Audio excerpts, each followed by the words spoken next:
جو ساری زندگی سو رہا ہے پتہ نہیں اس کو کتنی مار پڑے گی.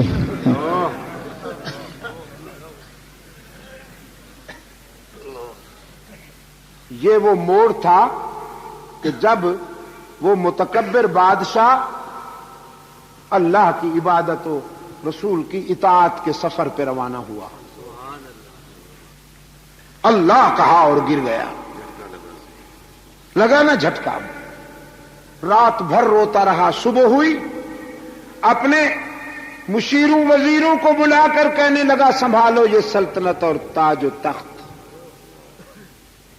مجھے تو لونڈی کی بات سے زندگی کی حقیقت سمجھ میں آ گئی کہ ہم تو شراب میں اور دھوکے میں جی رہے ہیں. اب بقیہ زندگی اس کو راضی کرنے میں گزاروں گا. کبھی کبھی یہ غلطیاں بھی بڑے عجیب انجام کی طرف لے جاتی ہیں، مگر انسان جو ہوا غلطی ہو سکتی ہے اور معاف کی جا سکتی ہے. نمک زیادہ پڑ گیا کھانے میں معاف ہو سکتا ہے. کپڑے جلا ڈالے معاف ہو سکتے ہیں. نیا واٹر سیٹ توڑ ڈالا معاف ہو سکتا ہے. ٹی سیٹ توڑ ڈالا معاف ہو سکتا ہے. لیکن اگر اس نے آپ کی عزت و آبرو میں آپ کے بھائی کو شریک بنا لیا معاف ہو سکتا ہے. یہ جواب تو بڑا اونچا دیا. غیرت مند ہے نا ماشاءاللہ. اگر آپ کی عزت و آبرو کے حق میں وہ آپ کے کسی دوست کو شریک بنا لے تو معاف ہو سکتا ہے؟ نہیں ہو سکتا. وہ کہے کہ میں نے کوئی تیرے دشمن کے ساتھ تو تعلق نہیں قائم کیا، تیرے پیارے کے ساتھ کیا ہے. یہ دلیل سنی جائے گی اس کی؟ نہیں سنی جائے. اڑا دیا جائے گا. اڑا دیا جائے گا. حق تعالی نے بھی فرمایا خطائیں معاف کر دوں گا لیکن معبود میں ہوں، مسجود میں ہوں.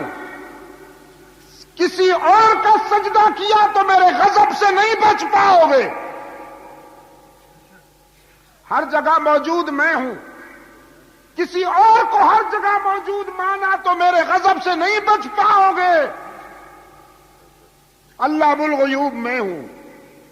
میرے بندوں میں سے چاہے کوئی میرا پیارا ہی کیوں نہ ہو، اگر اس کو تم نے اللہ بالغیوب مانا تو میرے غضب سے نہیں بچ پاؤ گے. کارساز و دستگیر میں ہوں. اگر میرے بندوں میں سے کسی کو تم نے دستگیر و کارساز بنایا تو میرے غضب سے نہیں بچ پاؤ گے. فرمایا ان اللہ لا یغفر ان یشرک بہ وَيَغْفِرُ مَا دُونَ ذَلِكَ لِمَن يَشَاءُ. إِنَّ اللَّهَ لَا يَغْفِرُ أَن يُشْرَكَ بِهِ. حرف تاکید کے ساتھ بالیقین اللہ مشرک کو کبھی معاف نہیں کرے گا کہ یہ اس کی غیرت کا معاملہ ہے، چاہے وہ مشرک پیغمبر کا باپ ہی کیوں نہ ہو، چاہے وہ مشرک نبی کا بیٹا ہی کیوں نہ ہو. نبی کا بیٹا اور نبی بھی وہ جس نے کم و بیش 950 سال اللہ کی توحید بیان کی ہے. کانٹوں پہ چل کر، 11ویاں کھا کر نہیں، پتھر کھا کر، مال کھا کر نہیں، مار کھا کر اللہ کی توحید بیان کی. کتنا عرصہ؟ جی 9 مہینے نہیں، نہ 9 ہفتے، نہ 9 سال، 950 سال، 950 سال.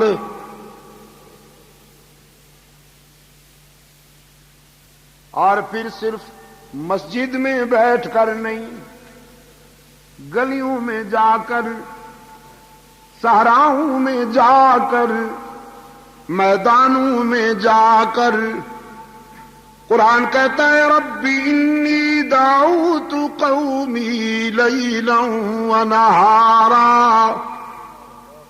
فلم یزدہم دعائی الا فرارا۔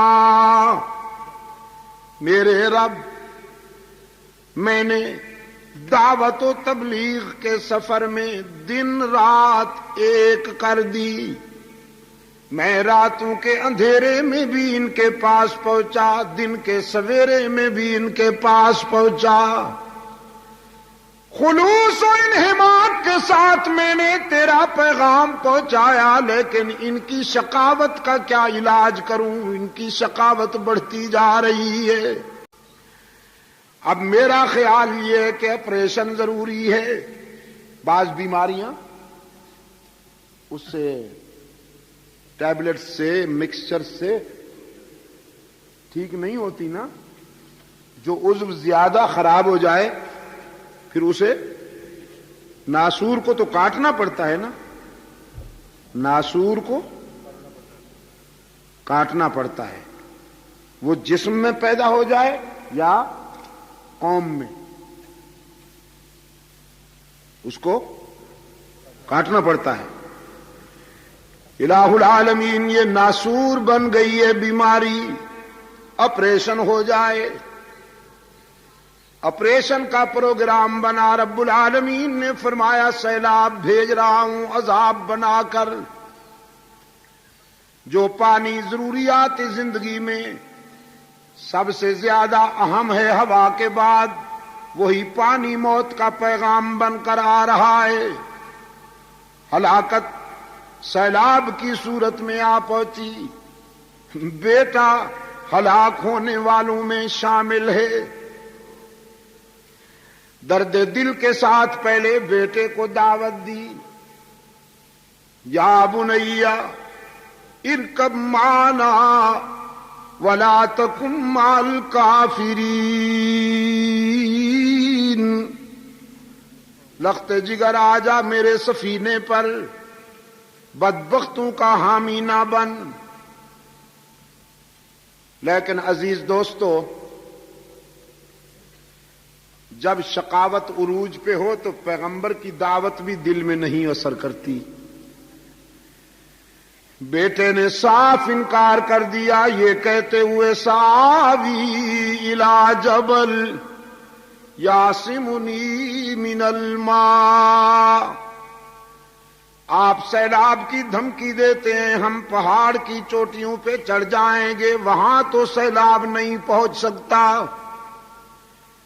اللہ کے روشن ضمیر پیغمبر نے فرمایا لا عاصم اليوم من امر اللہ الا من رحم، آج جو سیلاب آ رہا ہے وہ نشیب سے زیادہ فراز پہ پہنچے گا، پستیوں سے پہلے بلندیوں پہ پہنچے گا۔ نجات کا راستہ صرف ایک ہے کہ غداری چھوڑ، شرک کا راستہ چھوڑ دے، موحد بن جا۔ ادھر سے اصرار جاری، ادھر سے انکار جاری۔ قرآن کہتا ہے وحال بینہم الموج فکان من المغرقین، ایک موج ہلاکت کا پیغام بن کر آئی اور پیغمبر کے بیٹے کو اپنی آغوش میں لے لیا۔ کنعان ڈوبتا ہے، حضرت نوح علیہ السلام کی پدری شفقت میں ہلچل مچ گئی۔ قرآن کہتا ہے نادا نوح الرب قال رب ان ابنی من اہلی وان وعدک الحق وانت احکم الحاکمین، انتہائی عاجزی، رقت اور تواضع کے ساتھ التجا کرتے ہیں، میرے معبود تو نے وعدہ کیا تھا کہ میری اہل میں سے کسی کو ہلاک نہیں کرے گا، تو بیٹا ہلاک ہو رہا ہے، تو احکم الحاکمین ہے، یہ کیا دیکھ رہا ہوں؟ رب العالمین کی طرف سے نقد جواب آیا، یا نوح انہو لیس من اہلک انہو عمل غیر صالح فلا تسألنی ما لیس لک بہ علم انی اعظک ان تکون من الجاہلین۔ میرے پیغمبر، کنعان تیرا بیٹا تو ہے لیکن تیری اہل میں سے نہیں، اس لیے کہ نبیوں کی نسل خون اور نطفے کی بنیاد پر نہیں چلا کرتی، عقیدے اور کردار کی بنیاد پر چلتی ہے۔ اس نے تیرا عقیدہ نہیں اپنایا، اس نے تیرا کردار نہیں اپنایا، ہم نے اس کا نام تیری برادری کی لسٹ سے خارج کر دیا۔ یہ راز کی باتیں ہیں جو ہم جانتے ہیں، آپ کو بتا رہے ہیں۔ اب لا تسألنی ما لیس لک بہ علم، جس راز کا پتہ نہیں اس کے بارے میں لب کھولنے کی اجازت نہیں۔ الہ العالمین باپ جو ہوا، بیٹے کو ڈوبتا دیکھ کر کیسے چپ رہوں؟ رب العالمین نے فرمایا، میرے نبی تیری پدری محبت کی بات ہے تو میری بھی غیرت کی بات ہے، میں سب کو معاف کرتا ہوں لیکن مشرک کو معاف نہیں کرتا۔ فیصلہ کن بات سنیے، انی اعظک ان تکون من الجاہلین۔ مشرک بیٹے کی سفارش نہ کیجیے، مشرک کے لیے سفارشی نہ بنیے۔ میرے روکنے کے باوجود اگر آپ نے اس کی نجات کے لیے پھر دعا مانگی تو نبوت چھین کر تجھے بھی اسی گروپ میں کھڑا کر دوں گا۔ کانپ اٹھا ہے اللہ کا نبی، کہتا ہے انی اعوذ بک ان اسألک ما لیس لی بہ علم۔ الہ العالمین، تیری ناراضگی سے پناہ مانگتا ہوں، تیرے غضب سے پناہ مانگتا ہوں۔ تو سب کچھ جانتا ہے، میں تو وہی جانتا ہوں جو تو بتائے۔ بیٹا بہت عزیز چیز ہے لیکن تجھ سے زیادہ پیاری کوئی چیز نہیں۔ کنعان جیسے کئی بیٹے بھی ہلاک ہو جائیں لیکن تجھے تو ناراض نہیں ہونے دوں گا۔ بس یہی ایک طبقہ ہے کراچی والوں جس کے لیے معافی کا دروازہ بند ہے، اور وہ کون سا طبقہ؟ بھی کا مریض۔ بھی والوں کے لیے معافی کا دروازہ بند ہے۔ کون؟ بھی والے۔ اللہ اس بیماری سے سب کو بچائے۔ وہ دور والے بھی آمین کہیں نا، وہ جو دور بیٹھے ہیں ذرا۔ اللہ اس بیماری سے سب کو بچائے، اللہ اس بیماری سے سب کو بچائے۔ یہی پکار تھی جو فاران کی بلندیوں سے گونجی تھی، اسی پکار کی فیض رسانیاں ہیں کہ انسانی برادری میں ابو بکر صدیق جیسے لوگ پیدا ہوئے، اسی پکار کی فیض رسانیاں ہیں کہ عمر فاروق جیسے کردار روشن ہوئے، عثمان ذو النورین جیسے کردار روشن ہوئے، علی المرتضیٰ جیسے کردار روشن ہوئے۔ اسی پکار کی فیض رسانیاں ہیں، اسی ہی نے اسی ہی نے حسنین کریمین کو عظمت بخشی، اسی ہی نے احمد ابن حنبل کو عروج بخشا، اسی ہی نے ابو حنیفہ کو عروج بخشا، اسی ہی نے مجدد الفسانی کو عزت عطا کی، اسی ہی نے سید عبد القادر گیلانی کو محبوب سبحانی بنا دیا۔ انسانی جبین کی عاجزیوں کے لیے سچا مسجود، بس اس میں بے وفائی نہ ہونے پائے۔ انسانی جبین کی عاجزیوں کے لیے سچا مسجود، علام الغیوب ہر جگہ موجود، کارساز و دستگیر، حاجت روا و مشکل کشا، عزت دینے والا، رزق دینے والا، یا اللہ بھی۔ بعض لوگ کہتے ہیں وزارتیں حضرت نے دلوائی ہیں، چونکہ چادر چڑھائی تھی، چونکہ دودھ سے قبر کو دھویا تھا۔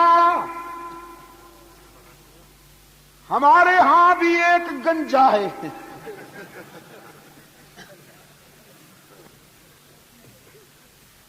اس کا بیان آیا تھا پنجاب کے اخبارات میں، میں تو بڑا گناہگار ہوں، بس مجھے جو کچھ بھی ملا ہے حضرت داتا گنج بخش کے کرم سے ملا۔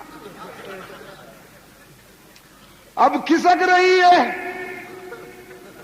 کرسی، کھسک رہی ہے نیچے سے، بہت سے جا چکے، باقی جو ہیں تیار بیٹھے ہیں، سب کچھ اسی کے اختیار میں ہے۔ دوستو، ملازمت ہم کرتے ہیں، رزق کون دیتا ہے؟ تجارت ہم کرتے ہیں، رزق کون دیتا ہے؟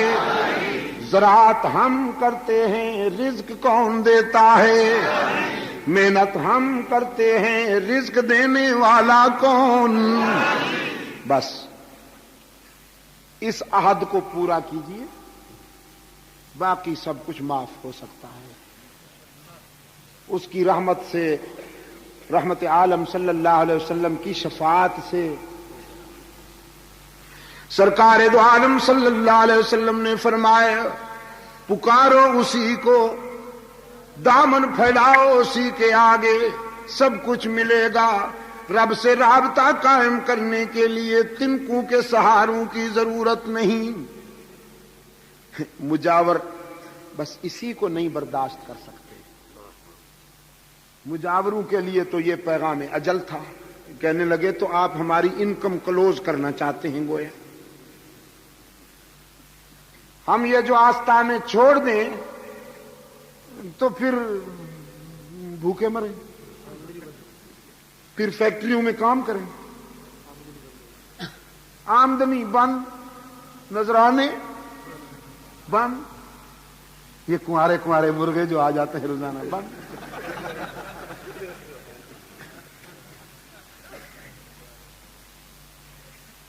کمپرومائزنگ کے لیے فارمولہ بھیجا، دیکھو جیو اور جینے دو کی پالیسی پہ عمل ہونا چاہیے۔ آپ کچھ نرم ہو جائیے، کچھ ہم نرم ہوتے ہیں، پھر آپ جو چاہیں ہم سے منوائیں، بس تھوڑی سی ہماری بزنس چلنے دیجئے، یہ سلسلہ چلنے دیجئے، نذرانے آنے دیجئے۔ اب ساتا ہے، جمعراتا ہے، 40واں ہے، کوئی مرے صحیح، حضرت صاحب کی انکم شروع۔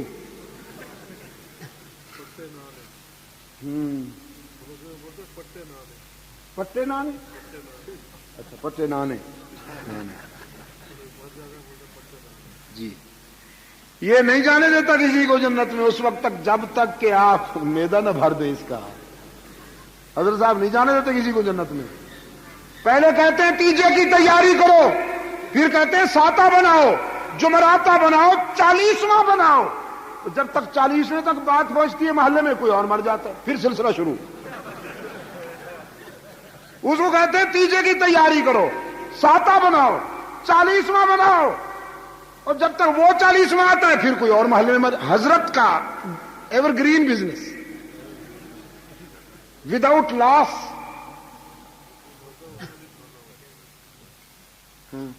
جس بیچارے کا کوئی مر جاتا ہے حضرت صاحب اسی کی جیب کاٹتے ہیں. یا اللہ یا اللہ. حالانکہ اسلام کہتا ہے ہمدردی میں اس کے گھر 3 دن تک کھانا پہنچاؤ، اس لیے کہ وہ تو غمزدہ ہے، اس کا والد فوت ہو گیا، اس کا چچا فوت ہو گیا، اس کا بھائی فوت ہو گیا، وہ تو غمزدہ ہے. تو محلے والوں کو چاہیے کہ از راہ اخوت، از راہ انسانی ہمدردی اس کے گھر میں کھانا پہنچائیں. حضرت صاحب کہتے ہیں سب سے زیادہ غمزدہ میں آپ ہوں. بس مجھے ہی سب کچھ پہنچاؤ. یہی تو ہے اس کا رنگیلا دین جو صرف یہاں اس نے بنا رکھا ہے. عرب میں نہیں ہے نا یہ باتیں. سعودی عربیہ میں اللہ آپ کو لے جائے دیکھنا ذرا، نہ جھنڈی ملے گی، نہ آستانہ ملے گا، نہ لمب زلفہ مجاور نظر آئے گا تم، ہاں نہ کچھ نہیں. یہاں میرے دوستوں نے بتایا کہ کوئی وہ ایک فوٹو بیچا گیا ہے پچھلے دنوں کراچی میں پگڑی کا. وہ پگڑی کیا ہے؟ ایک مستقل وہ ہے ہیلمٹ. جزاک اللہ. ایک مستقل ہیلمٹ اتنی بڑی ہے. سرکار دو عالم صلی اللہ علیہ وسلم کی دستار مبارک کے متعلق جو تصور آیا ہے سیرت طیبہ میں، حضور کی حیات طیبہ کے مطالعے میں، وہ نفیس ہوا کرتی تھی بابو، پورا تھان نہیں ہوا کرتا تھا، وہ نفیس پگڑی ہوا کرتی. اب وہاں یار لوگوں نے مال بٹورنے کے لیے بنا رکھا ہے. ادھر لاہور میں انہوں نے وہ رکھے ہوئے ہیں. پہلے تو یہ کہ 1400 سال تک کوئی کپڑا باقی کیسے رہے؟ 1400 سال تک کوئی کپڑا. بمبئی میں پچھلے دنوں میں گیا ہوا تھا، وہاں دوستوں نے بتایا کہ منہ مبارک کے نام سے ایک گھرانے میں اعلان ہوا حضور کا منہ مبارک ہمارے ہاں ہے، جس نے زیارت کرنی ہو آ جائے. لوگ بیچارے سادہ لوگ عقیدت کے مارے، ہاں جی، حضور اکرم صلی اللہ علیہ وسلم سے والہانہ عشق تو ہے لوگوں کو. اب دوڑے لوگ دوڑے تو راستے میں انہوں نے جہاں سے انہوں نے گزرنا تھا ایک بہت بڑا صندوق رکھ دیا کہ جس نے جانا ہے اس میں وہ اصل جو ہدف ہے، اصل ٹارگٹ ہے وہ اس میں ڈال کے جائے، پھر منہ مبارک کی زیارت کرے. اندر انہوں نے شیشے میں کچھ وہ بند کر رکھا تھا، ایک یوں ہی کچھ صاف نظر بھی نہیں آتا تھا. تو دوستوں نے بتایا ایک صندوق بھر گئی مال سے، وہ ہٹائی گئی، دوسری رکھی گئی، وہ بھر گئی، وہ ہٹائی گئی، تیسری رکھی گئی. صندوقیں ختم ہو گئی تو پھر کہا کہ بس تم یوں ہی ڈالتے جاؤ، ہم سنبھال لیں گے، کوئی بات نہیں، ہم سنبھال لیں گے. منہ مبارک کے ٹائٹل پر، منہ مبارک کے نام پر یہ استحصال ہوا. مجھ سے کسی نے پوچھا حضرت آپ کا کیا خیال ہے اس سلسلے میں؟ میں نے کہا اگر آپ حضور سے محبت کرتے ہیں تو حضور کی سب سے بڑی نشانی قرآن کریم ہے. اس سے بڑھ کر حضور اکرم صلی اللہ علیہ وسلم کی بڑی نشانی ہو سکتی ہے کوئی؟ کراچی والوں بتاؤ تو صحیح. قرآن سے بڑھ کر رحمت عالم صلی اللہ علیہ وسلم کی کوئی نشانی ہو سکتی ہے ہمارے پاس؟ تو قرآن سے بیر اور یہ مختلف چیزیں بنا کر ان کے ذریعے مال کمانے کا جنون. قرآن کے قریب آئے تو قرآن تو پھر توحید بتاتا ہے الحمد سے لے کر والناس تک. قرآن تو موحد بناتا ہے اور قرآن سے بن نہیں آئی، نہ قرآن والوں سے بن آئی. سعودی عرب والوں پہ ناراض ہیں، دھمکیاں دیتے ہیں ہم یہ کر دیں گے اور وہ کر دیں گے. ہم نے یہاں پر یہ مطالبہ کیا کہ قادیانیوں کے نام نہاد ربوہ کو اوپن سٹی قرار دیا جائے. یہ مطالبہ ہے نا ہمارا، تھا اور ہے. اور رہے گا جب تک کہ یہ مطالبہ پورا نہیں ہوتا. ربوہ قرآن کریم میں اس مقام کو کہا گیا ہے جہاں حضرت عیسیٰ و مریم علیہ السلام کو اللہ نے عافیت بخشی تھی. وَآوَيْنَاهُمَا إِلَىٰ رَبْوَةٍ ذَاتِ قَرَارٍ وَمَعِينٍ. انہوں نے اپنے اس کا نام کیا رکھ دیا؟ اپنے شرارت گڑھ کا نام، شرارت گڑھ کا نام کیا رکھ دیا؟ ربوہ. برعکس نہند نام زنگی کافور، وضو شیفی غیر محلے ہی. شرارت گڑھ نام ربوہ. جیسے کوئی آنکھوں سے اندھا ہو اور نام رکھ دو مسٹر چراغ صاحب، چراغ الدین صاحب. نماز ایک نہ پڑھتا ہو، نام رکھ دو معراج دین. پورے محلے کے بچوں کو کچا چبا جانے کا ذوق رکھتا ہو، ظالم ہو پرلے درجے کا، نام رکھ دو کرم دین.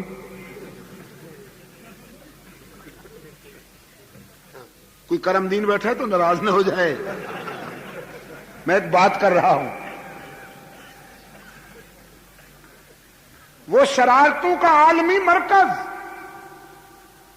جس طرح کے اسرائیل کا تل ابیب ہے، اسی طرح پر برِ صغیر میں قادیانیوں کا یہ مرکز ہے جہاں عالم اسلام کے خلاف عالمی سازشیں تیار ہوتی ہیں، مسلمانوں کے سیاسی انہدام کے لیے، انحطاط کے لیے پروگرام ترتیب دیے جاتے ہیں. کہاں اسے ربوہ کہا جا سکتا ہے؟ وہ تو کفر گڑھ ہے، شرارت گڑھ ہے، لعنت گڑھ ہے. جہاں قادیانی رہتے ہیں وہاں اللہ کی لعنت برستی ہے یا رحمت برستی ہے؟ وہاں لعنت برستی ہے. لیکن نام کیا رکھا ہے اس کا؟ ربوہ. ہم نے کہا اس کو کھلا شہر قرار دو. انہوں نے کراس ڈیمانڈ کی ہمارا کیس کمزور کرنے کے لیے. کراس ڈیمانڈ کی کہ مکہ مدینہ کو کھلا شہر قرار دو. آپ اس ڈیمانڈ کے زہریلے مضمرات پر غور کر سکتے ہیں. بھائی ہم نے اس لیے کہا کہ ربوے کو کھلا شہر قرار دو کہ وہاں عالم اسلام کے خلاف شرارتیں ہوتی ہیں، وہاں مرتد رہتے ہیں. کھلا شہر قرار دو اسے تاکہ ان کی سازشیں بے نقاب ہو جائیں. لیکن انہوں نے کہا مکہ اور مدینہ کو کھلا شہر قرار دو. میں آپ سے پوچھتا ہوں، مکہ اور مدینہ میں الیاذ باللہ ثم الیاذ باللہ نقل کفر نباشد سازشیں تیار ہوتی ہیں، یا مکہ اور مدینہ سے پوری دنیا انسانیت کے لیے رحمتیں بھیجی جاتی ہیں؟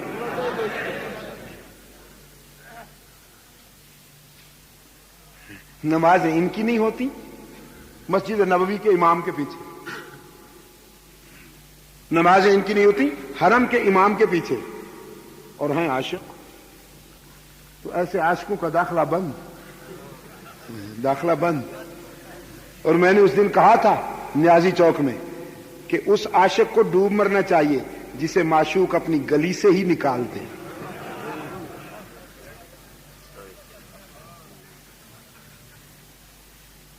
میرے عزیز دوستو، دھمکی دی سرکار دو عالم صلی اللہ علیہ وسلم کو مجاوروں نے کہ یا تو آپ ہمارا یہ بزنس چلنے دیجئے، ادروائز ہم آپ کو نقصان پہنچائیں گے، چلنے نہیں دیں گے،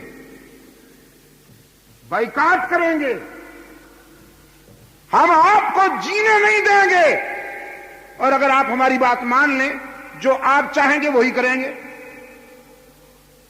رب العالمین نے فرمایا میرے محبوب قرآن کے لہجے میں جواب دیجئے، قل افغیر اللہ تأمرونی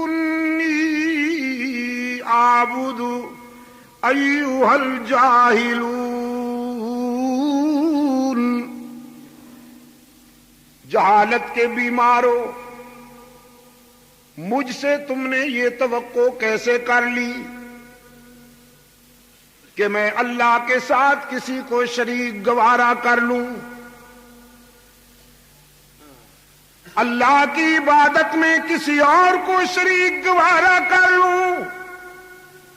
تم نے یہ کیسے سوچا کہ تم شرک کی اڈے اور شرک کی منڈیاں کھول لو اور میں حجرے میں بیٹھا رہوں، عطر لگاتا رہوں، تسبیح پڑھتا رہوں، حجرے میں بیٹھا رہوں؟ نہیں، میں بدر میں آؤں گا، تیار ہو جاؤ، تم سے احد میں ملاقات کروں گا، احزاب میں اتروں گا، تبوک میں آؤں گا، تمہاری دھمکیوں کو کیا کروں؟ وَلَقَدْ أُوحِيَ إِلَيْكَ وَإِلَى الَّذِينَ مِن قَبْلِكَ لَئِنْ أَشْرَكْتَ لَيَحْبَطَنَّ عَمَلُكَ وَلَتَكُونَنَّ مِنَ الْخَاسِرِينَ۔ رب العالمین کی طرف سے مسلسل تنبیہ، مجھ سے پہلے انبیاء کو بھی کہا گیا، مجھے بھی کہا جا رہا ہے، میرے محبوب اگر آپ نے دنیا والوں کے ڈر سے میرے ساتھ کسی کو شریک گوارا کر لیا تو میرا محبوب ہونے کے باوجود آپ بھی میری ناراضگی سے نہیں بچ پائیں گے۔ بَلِ اللَّهَ فَاعْبُدْ وَكُن مِّنَ الشَّاكِرِينَ۔ یہ بگڑتے ہیں تو بگڑنے دیجئے، یہ لڑتے ہیں تو لڑنے دیجئے، جو کچھ کر سکتے ہیں کرنے دیجئے، آپ وفا کیجئے، میں جزا دوں گا۔ عبادت میں میرے ساتھ کسی کو شریک نہ بنائیے، وفا کیجئے۔ سرکار دو عالم صلی اللہ علیہ وسلم نے مکہ والوں کو صاف صاف کہہ دیا،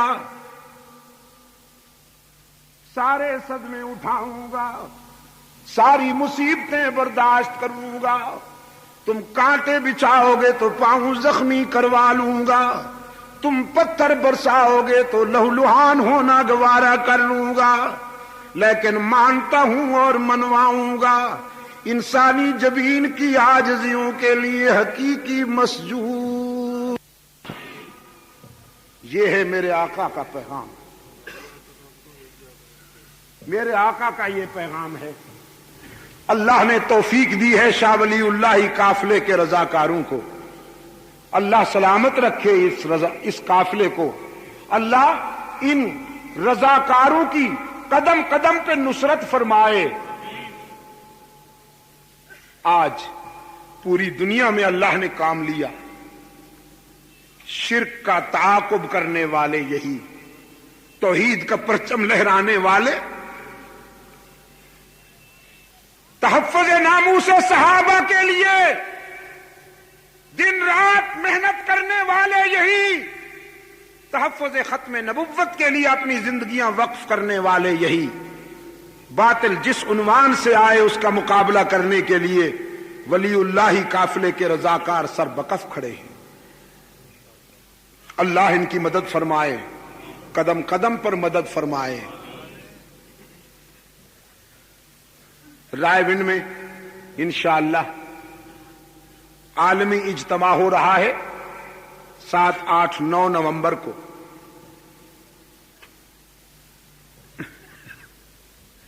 جیسے حضور اکرم صلی اللہ علیہ وسلم کے مقابلے میں مرزا صاحب آئے کہ میں بھی نبی ہوں، مرزا صاحب کو شوق ہوا کہ مجھے بھی نبی مانو، تو حضرت مولانا محمد الیاس رحمت اللہ علیہ کے کام کے مقابلے میں شوق ہوا۔ لیکن میرے عزیز دوستو، لکڑی کی ہانڈی کیسے پار اترے، انجام وہی ہوگا۔ کہاں وہ اجتماع جس میں پوری دنیا سے فرزندان اسلام کھچ کھچ کر آتے ہیں، اخلاص کی بنیاد پر دعوت و تبلیغ کا جذبہ لے کر پوری دنیا سے۔ گزشتہ سال میں